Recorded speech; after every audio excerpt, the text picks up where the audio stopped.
bavimo se nekom jako specifičnom aktivnošću u samom centru grada. Dinamično je jer mora naravno da se mnogo manevriše zbog same reke i toka i slično.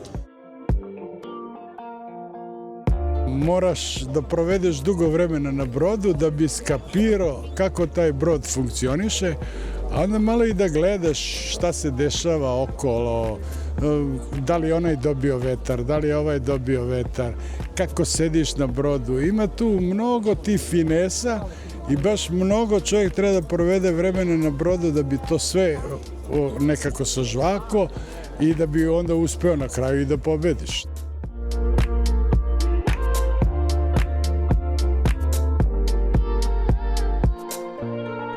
Mnogo trimovanja je Dara, znači sve vreme smo trimovali. Kaningeme, althule, baš smo se zezali, se jedrimo sve vreme, isplatilo se na kraju.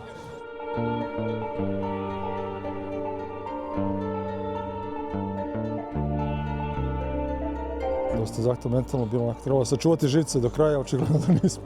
Neko jeste, neko nije.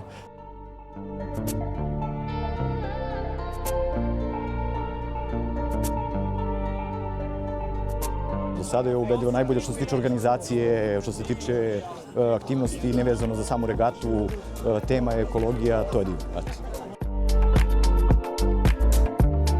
Skroz je dobro i jedrite što više, kogod može nek dođe na regatu.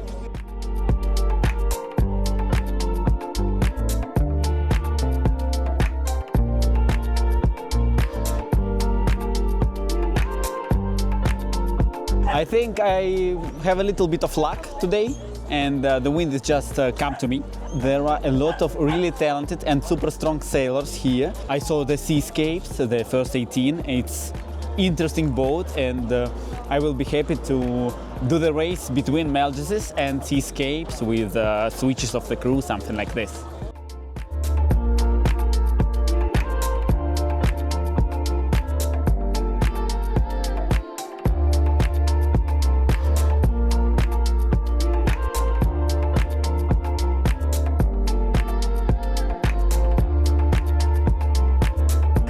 I think we catch one change of the wind and make some distance from another boat, but yeah, it was really hard and we were lucky in it.